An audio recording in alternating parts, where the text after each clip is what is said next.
In 2017, I announced that my office would conduct 2 audits of the Workers' Compensation Board, with reporting of the first audit report now and the second one in the spring of 2019.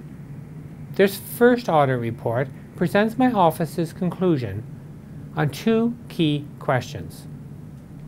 Are processes and structures operating effectively so that the Workers' Compensation Board is appropriately governed as it strives to meet its goals?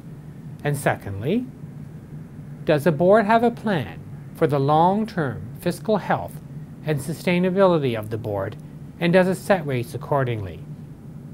These are important issues, as effective oversight and governance are critical as the Workers' Compensation Board works to improve its financial situation. 20 years ago, the Workers' Compensation Board was in very concerning financial condition, with only 41% of the future amounts owed funded.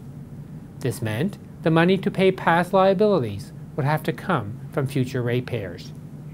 We did this audit essentially to see if the oversight of the organization and its plans were effective so as to improve this situation. The second audit, which we'll be reporting in spring 2019, is more operationally focused and looks at claims that workers make, benefits paid, and how effectively these processes are managed.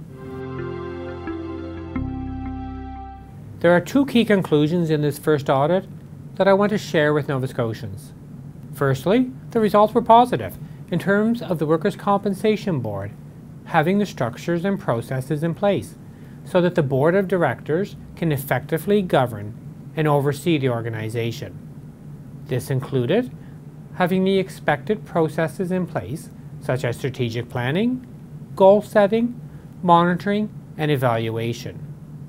I believe the board can be proud of the approaches they have put in place, recognizing that we did make 2 recommendations for fine-tuning in areas of oversight, and the Workers' Compensation Board has agreed with these suggestions. The second conclusion is that the board has effectively put a funding strategy in place that has allowed them to move from roughly 41% funded 20 years ago to nearly 90% today. This has been a remarkable turnaround for an organization that faced serious issues from a financial perspective. This success has been marked by excellent communication with Nova Scotians on the approach to fixing the fiscal problem. We also concluded that how rates are set for employers was outlined in policy and applied consistently. We made 1 recommendation in this area for improvement, and the Workers' Compensation Board has agreed. Getting to a position in the near future of financial balance should allow the Workers' Compensation Board to engage with Nova Scotians on what the future holds for how they operate. I would also remind people that in terms of whether the Workers' Compensation Board is effectively managing claims processing, that will be answered in our second audit report. Those conclusions will be reported by us in our spring 2019 report to the Nova Scotia Legislature.